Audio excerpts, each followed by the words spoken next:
Hello, कसे नवरा बायको आहात तुम्ही?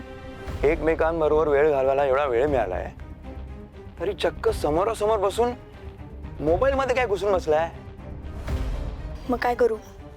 एकमेकांची तोंड बघत बसू? कमी असं म्हणत नाहीये, पण गप्पा मारा, बोला ना एकमेकांशी. किती मारायच्या गप्पा? त्याला पण काही लिमिट्स असतात ना. आणि कसं आहे ना, तिकडे त्या घरात कोणी ना कोणी सतत असतं गप्पा मारायला. आम्ही रात्री एकत्र बसून डिनर पण करतो. आणि इथे तसं नाही आहे, इथे आपण तिघेच असतो आणि त्यात तुम्ही पण नसता घरी. तिकडच्या लोकांची इतकी आठवण येते हिला. तिथे सगळ्यांना उचक्या लागत असतील बघ. तारा, बाबा मॉमचा फोन आहे. मग उचल ना, बघ काय म्हणतात त्या.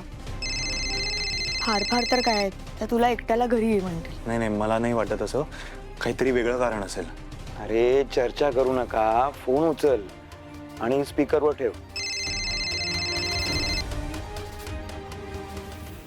मॉम, काय रे सोम, कसा आहेस बाबा? काय सांगू तुला मॉम, तुझ्या जवळ नाही आहे ना मी आता.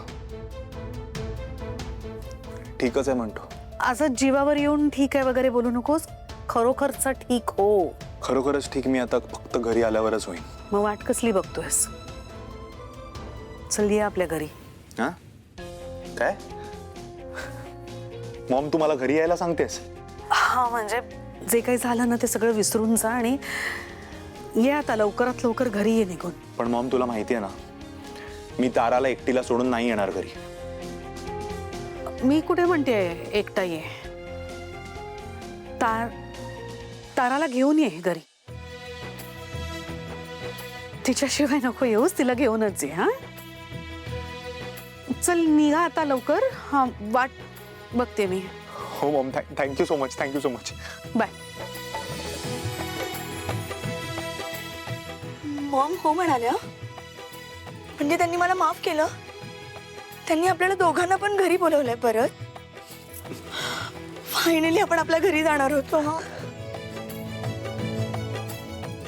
हॅलो हॅलो, वेळ घालवू नका.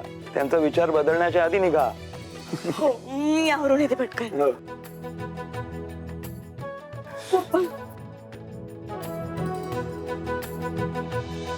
बेटा, एवढे दिवस तू इथे होतीस, सवय झाली का तुझी?